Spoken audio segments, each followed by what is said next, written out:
bao nhiêu thời gian của ta rồi? Alo, ê, Năm Tạ. Kéo hai cái ghế sát vào nhau.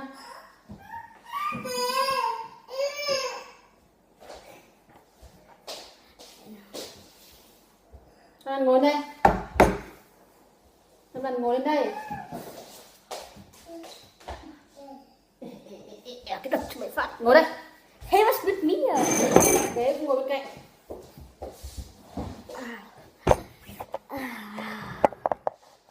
Thà nào. Huy uống kìa.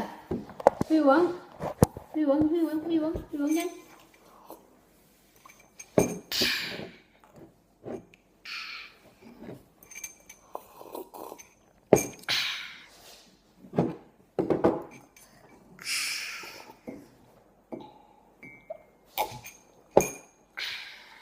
Huy uống.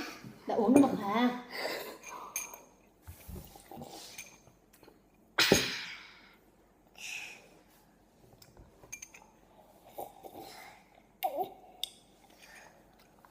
Huy uống.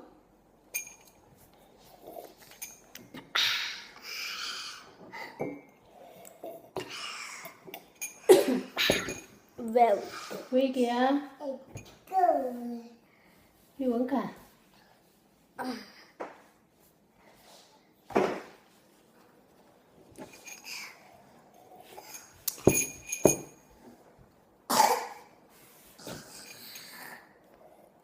Huy uống kìa. Huy uống kìa, Huy uống xong rồi. Huy uống xong rồi nhé. Giận con nhẹ nhẹ đi con. Ngồi đấy đã để cho Năm Đàn uống đã. Ngồi vợ. Kìa, Huy kìa. Huy gọi em kìa. Huy gọi em kìa. Das war Hui und Năm Tạ mit 2. Ngồi im bên nào, Năm Đàn.